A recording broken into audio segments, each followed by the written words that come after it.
titrating, generally we're adding a strong acid to a weak base, or we're adding a strong base to a weak acid. And in acid and base titrations, the point of titrating is you're going to know the molarity and the volume of the strong thing. You're going to know the molarity and the volume of the weak thing that you're adding to. And where you're going to measure is the pH. So you're going to say, well, I know how many moles of this weak thing are present, and I'm going to add a certain number of moles of the strong thing. What's the pH now? What's the pH now? So what you're going to plot is you're going to watch how the pH changes as you change the volume of the thing you're adding. And for the example I'm going to show, we're going to add strong sodium hydroxide to a weak base. So we'll just say milliliters of NaOH added. And what happens is, we know if we're adding something basic to a weak acid, that at first the pH is going to be low, because at first all you have is you've got this weak acid. And we know the base is going to increase the pH, so it's going to go up. And at first, since you're adding sodium hydroxide to just this weak base, at first the pH is changing pretty quickly. But then after you've added some sodium hydroxide, some base, to your weak acid, you've neutralized some of the moles of the weak acid, and you've made its conjugate weak base. So at first you only have weak acid, but as you add a little bit of the hydroxide, you end up with its conjugate weak base. So you have weak acid and weak base conjugates, so you have a buffer.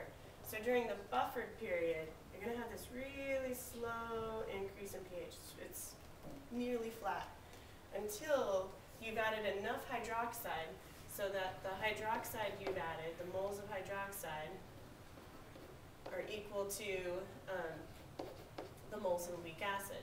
I'm going to call it HA for weak acid. When those moles are equal, then you no longer have any weak acid. You only have its conjugate weak base, because you've taken the H off of each of the weak acids to make weak base. So at that point, when the moles of the strong acid equal the moles of the weak thing that you're titrating against, you no longer have a buffer, because you've used up the weak acid, you only have conjugate weak base. When you hit the equivalence point, it's really obvious in your titration curves. The equivalence point is this drastic change. So the things we want to know is we want to know the equivalence point,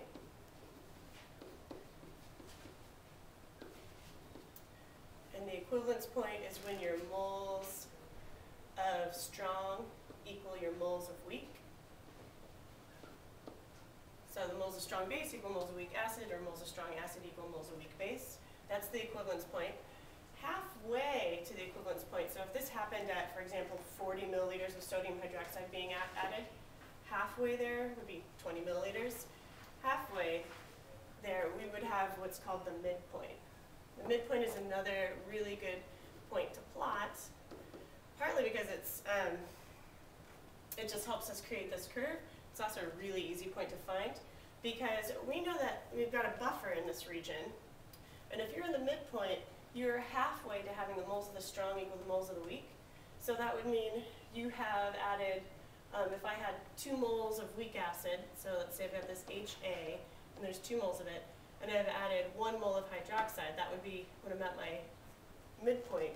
I will have neutralized half of that weak acid. So what happens is I use up this mole, I use up this mole, oops, 1, and I make 1 mole here.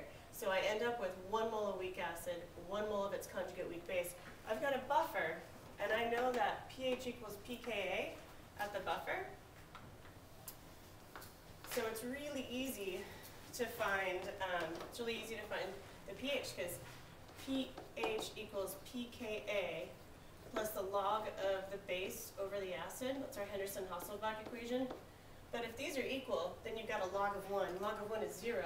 So when you're at the midpoint, pH is equals pKa at the midpoint.